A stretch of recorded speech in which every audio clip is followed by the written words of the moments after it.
Hi girls, I'm back. Ready to read another Wellie Wisher book, and this one is so cute.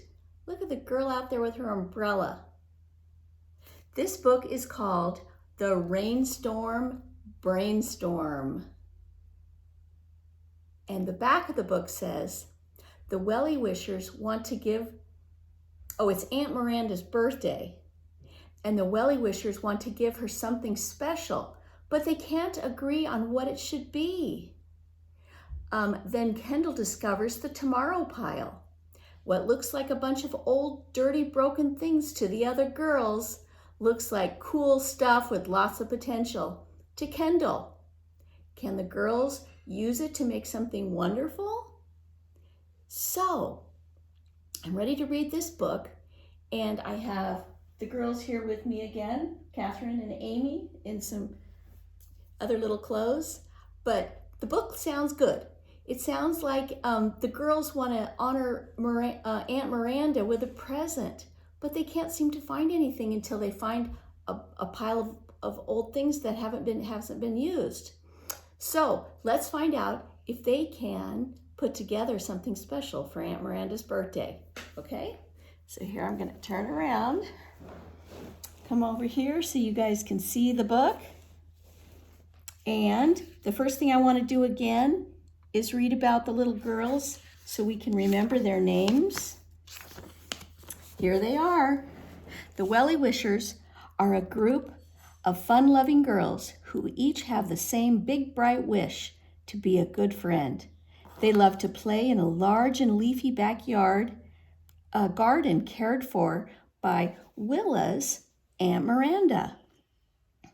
When the Wellie Wishers step into their colorful garden boots, also known as Wellingtons or Wellies, they are ready for anything, stomping in mud puddles, putting on a show, and helping friendship grow.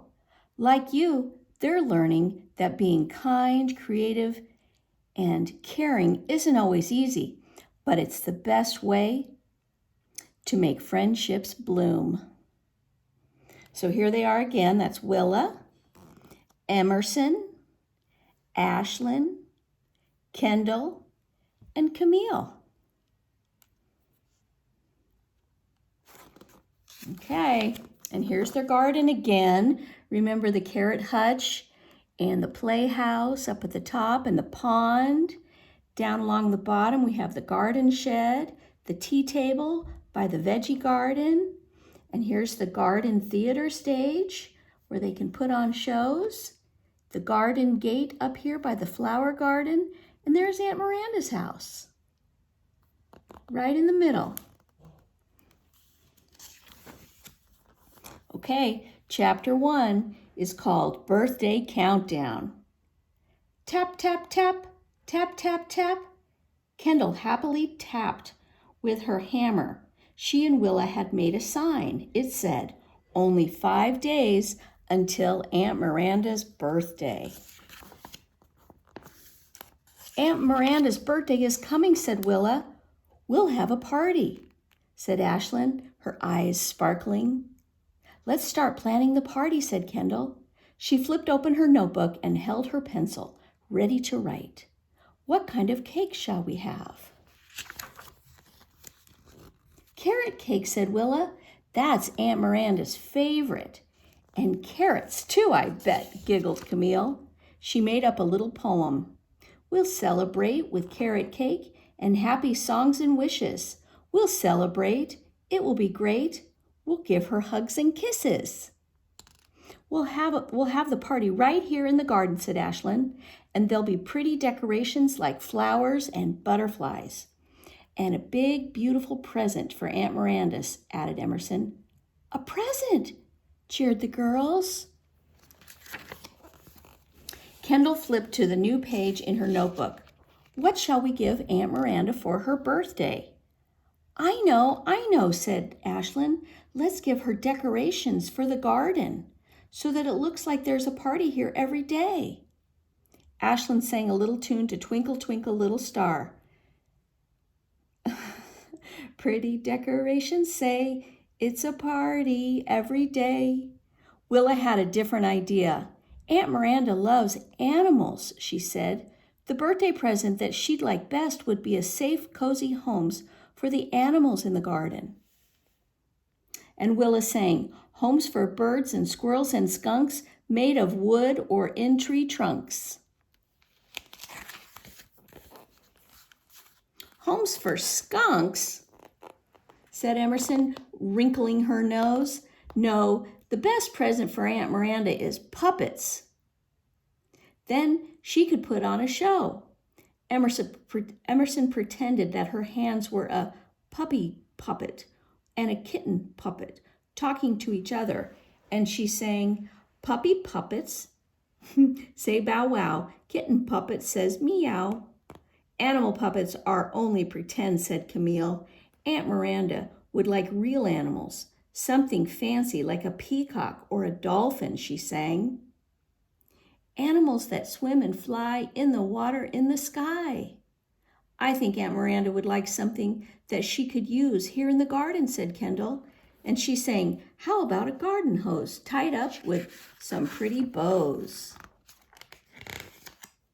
I don't see how we can buy a hose, said Emerson. We don't have any money. We could make puppets out of old socks for free. I still say she'd like real animals, said Camille, picking up Carrot. She loves the animals that live here in the garden already, said Willa. She'd like cozy homes for them.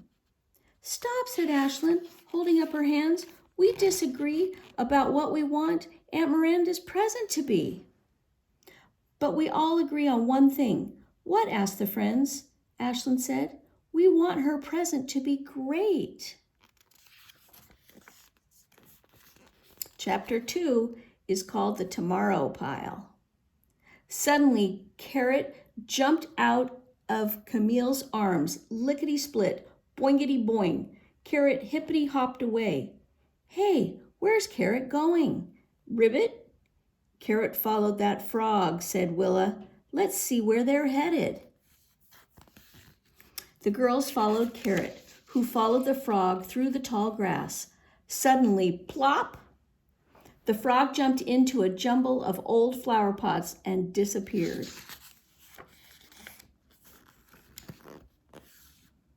Oops, I think I skipped a page. Oh. Carrot didn't mind. He found a cool green clump of clover and settled down to snooze. What is all this stuff? Asked Emerson. With a toe of one Wellie, she poked at a box. Aunt Miranda calls it the tomorrow pile, said Willa. Some things are broken and need to be fixed, and other things need to be thrown away. She keeps saying that she's going to sort it out tomorrow, but she never gets to it. We could do it for her, said Kendall. We could throw away the broken stuff and clear out the space. That would be a helpful present. You mean we'd give Aunt Miranda an empty space where a pile used to be, said Camille. That's a weird present. Besides, I don't want to touch that dirty old stuff, said Ashlyn. I bet there are bugs and worms in that pile. She shuddered. It's a mess. But Kendall, who didn't mind messes, was already squatting next to the pile and carefully separating things. Look at this, she said, holding up a dented mailbox and a muddy watering can. We could repair these and give them to Miranda for her birthday present. I bet there are other things that we could fix up in this pile too, said Willa. Fixed up stuff isn't as exciting as a dolphin, said Camille. True, agreed Kendall, but at least it's something we could give her. And it's free, said Emerson. I think Kendall's idea is good, said Willa. We'll be recycling, and Aunt Miranda likes that. Kendall blew on the mailbox, and a cloud of dusty dirt rose from it. We have some scrubbing to do before any of this stuff is clean enough for a present, that's for sure. Ashlyn stepped back. This will be a messy job, she said. You're right, said Kendall. The messier, the better. I love messes. It's a good thing we'll be wearing our wellies in case we get wet, added Camille. Yes, agreed Emerson. At least our feet will stay clean and dry.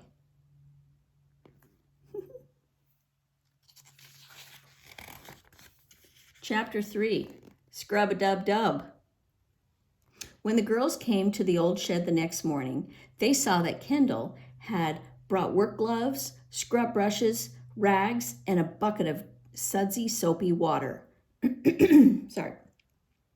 Bubbles, said Camille happily. How fun. She scooped up some soap bubbles and gently blew them into the air.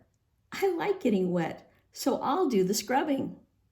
Willa said, I'll help you scrub. We'll be scrub-a-dub-dub buddies. She churned up the sudsy water so that bubbles rose into the air, catching the sunlight. And when the bubbles drifted down, they popped with little kisses on Willa's arms.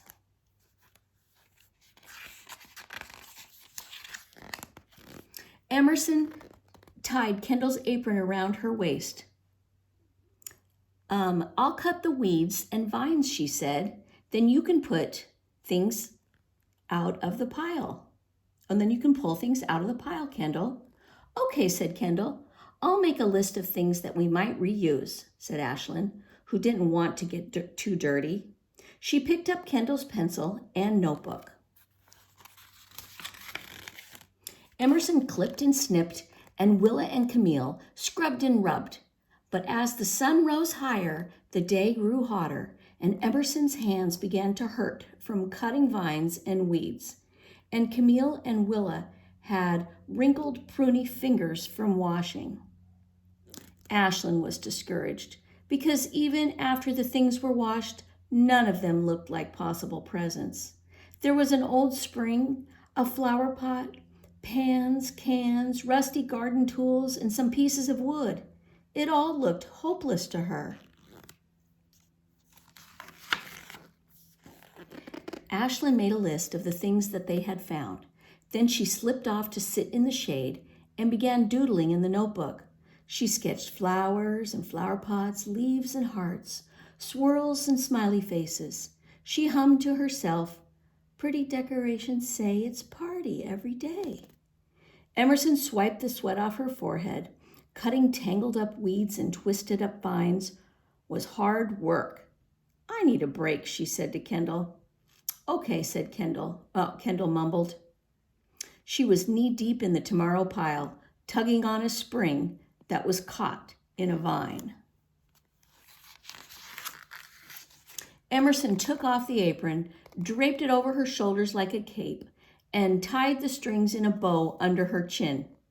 She held the scissors as if they were a microphone and danced over to join Ashlyn in the shade, singing, Puppy puppet says bow wow, kitten puppet says meow. Camille caught the spirit of silliness. She put on Kendall's safety goggles and said, Look at me, I'm a deep-sea diver. Then she picked up Kendall's hammer and swam it through the air, saying, I found a seahorse. She swished and swooped over to the shade to join Ashlyn and Emerson singing, Animals that swim and fly in the water in the sky. Willa grinned, and Camille was right. The hammer did look like a seahorse, and Willa held up Kendall's tape measure. This looks like a giant ladybug. She said, I'm going to make a terrarium for it. Willa joined the other girls in the shade, singing Homes for Birds and Squirrels and Skunks, made of wood or in tree trunks. All of a sudden, the spring sprang free from the vines and Kendall fell backwards. Boink! Look, she said breathlessly, holding up the spring. I got it! But no one answered. Everyone was too busy playing with Kendall's tools in the shade of the big leafy tree. Chapter 4. Okay, I'm going to stop here and I'll start back on the next video.